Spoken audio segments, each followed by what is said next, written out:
A desestatização do setor elétrico brasileiro, mediante a privatização da Eletrobras, representa a perda de um recurso fundamental para a segurança do abastecimento elétrico do país. Desde 1962, quando foi criada, a Eletrobras exerceu um papel fundamental da garantia daquela energia necessária para o desenvolvimento econômico e para o bem-estar e o conforto da sociedade brasileira. Fazendo investimentos na geração, na transmissão de energia elétrica, e muitas vezes incorporando até mesmo distribuidoras que estavam em situações difíceis em determinadas regiões do país, justamente para garantir o acesso da energia elétrica às populações dessas regiões. Essa foi a função da Eletrobras desde que foi criada. A Eletrobras privatizada, ela não tem essa preocupação. O compromisso dela é com seus acionistas. É transferir o máximo de recursos para esses acionistas. Então, ela está interessada o quê? Na distribuição dos dividendos para esses acionistas. Agora mesmo, a Eletrobras, privatizada, vai distribuir alguma coisa em torno de mais de 800 milhões de reais de dividendos para os seus acionistas. A preocupação da Eletrobras privatizada é remunerar os seus diretores. Um presidente da Eletrobras estatal ganhava 50 mil reais por mês. O presidente da Eletrobras privatizada ganha 300 mil. Esses são os interesses daqueles que controlam a Eletrobras privatizada. Não estão interessadas essas pessoas não estão interessadas na garantia do abastecimento, se o país vai ter a energia necessária para o seu desenvolvimento, para o conforto dos seus cidadãos. Não, eles não estão interessados nisso. Eles estão interessados apenas em quanto é que eles vão levar nessa brincadeira. Então, o dono do boi está interessado em quanto é que ele ganha com o boi. Ele não está interessado se o pessoal vai ter carne na mesa ou não. Então, esse é o maior impacto da desestatização, da privatização da Eletrobras. É o buraco, o rombo que você abre na segurança do abastecimento de energia elétrica do país, sem colocar nada no lugar.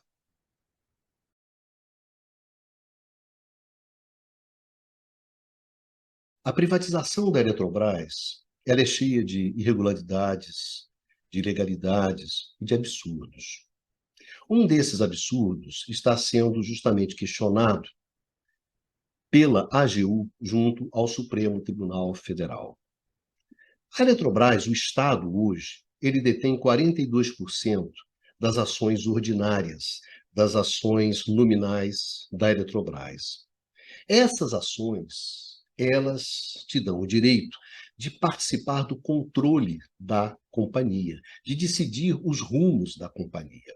Então, quem detém ações ordinárias, quem detém ações nominais, deseja justamente participar da discussão sobre os destinos da companhia. Pois bem, numa situação normal, como o governo tem 42% dessas ações, em um conselho de administração, onde se decide os destinos da companhia, os destinos da empresa, com 10 cadeiras, como você tem 42%, o governo deveria ter direito a 4 assentos nesse conselho,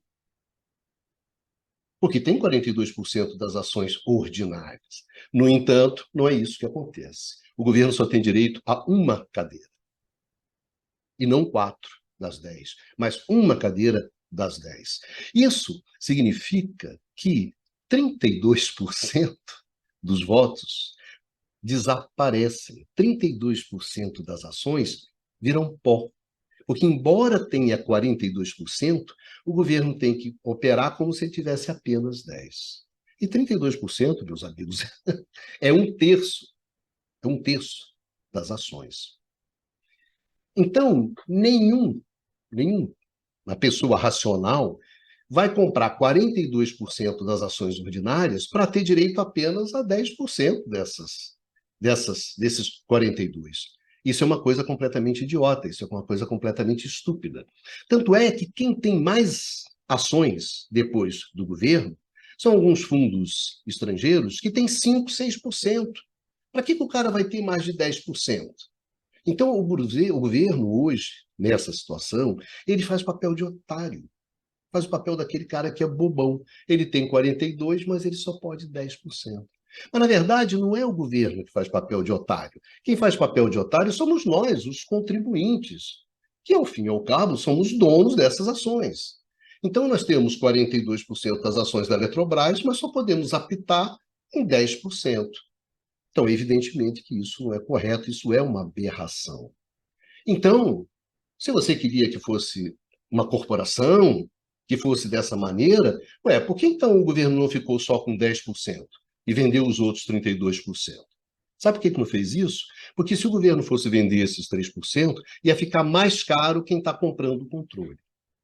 Então, para ficar com controle da maior empresa elétrica da América Latina, uma das maiores do mundo, por um valor muito menor, os caras enfiaram esse mecanismo. Então, esse mecanismo é uma completa aberração. E não adianta se esconder atrás dessa história de corporação. Isso é uma vigarice. Vigarice para quê? Para justamente pagar muito menos pelo controle da empresa da Eletrobras. Não é à toa que a 3G, que até é do conhecimento do mundo mineral, que é quem controla a Eletrobras de fato hoje, tem 0,05 das ações ordinárias. 0,05. Não tem nem 0,1% ou 1%, tem 0,01. Então, esse foi o esquema armado, e é contra isso, é questionando esse tipo de comportamento, esse tipo de decisão tomada pelo governo anterior e durante o processo de privatização da Eletrobras, que a AGU está se colocando contra, porque é simplesmente um absurdo. Isso é um absurdo inaceitável que um Estado aceite esse tipo de papel.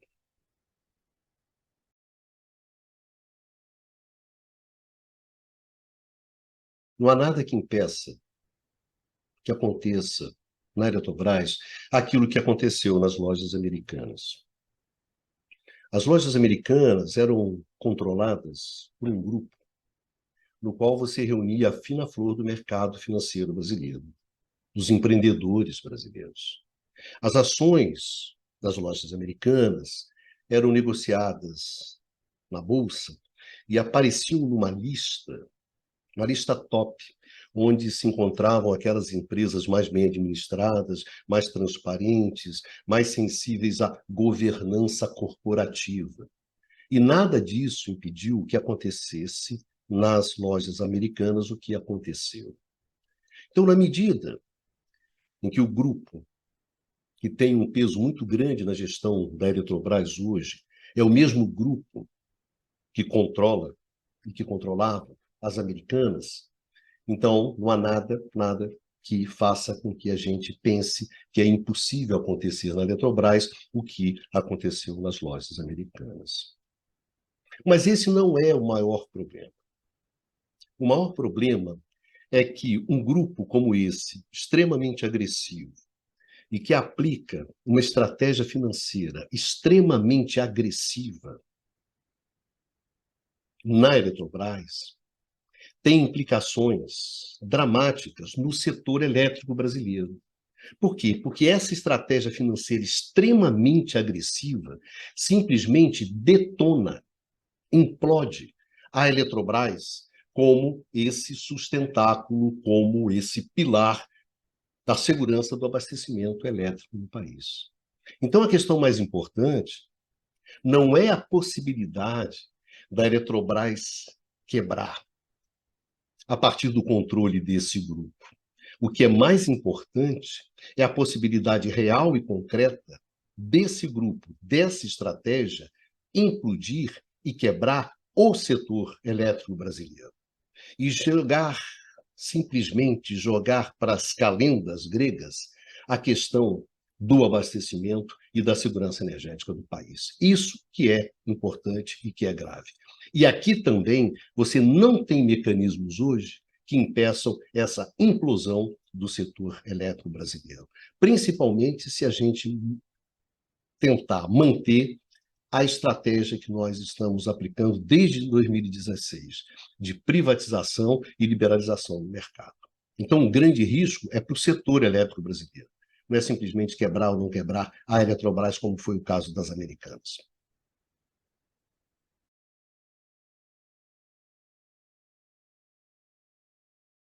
O que tem de comum entre a Eletrobras e a Light é que essas duas empresas, elas estão em uma atividade, o setor elétrico, que vive uma gigantesca transformação no mundo. A tecnologia está mudando, o modelo de negócio está mudando, a regulamentação está mudando, as políticas públicas estão mudando. Ou seja, é um setor em uma transformação radical. E, portanto, um setor, uma atividade econômica plena de incerteza, de risco, de conflito. Então, o setor elétrico e as empresas que estão no setor elétrico hoje enfrentam desafios gigantescos. No caso particular da Light, que está na atividade de distribuição, os problemas vão muito além, mas muito além do que a questão de você distribuir energia elétrica em regiões de comunidade.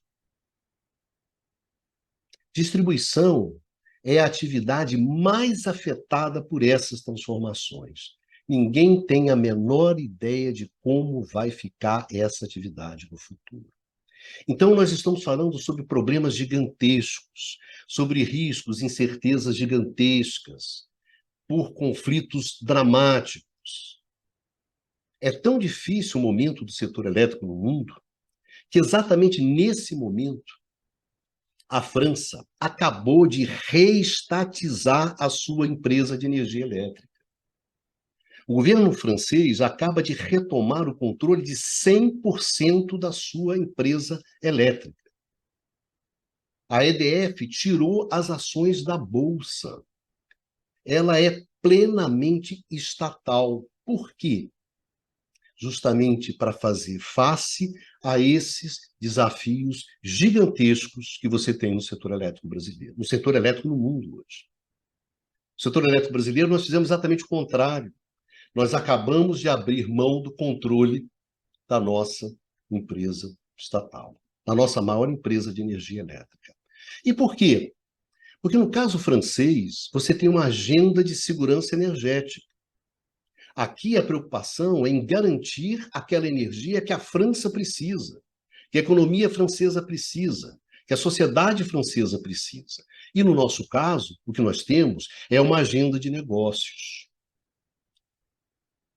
É como um pequeno número de indivíduos podem se apropriar de uma grande riqueza vendendo energia cada vez mais cara, uma energia cada vez mais inacessível para a economia brasileira e para o cidadão brasileiro. Essa é a diferença que existe entre uma agenda de segurança energética, de segurança do abastecimento elétrico e uma agenda de negócios.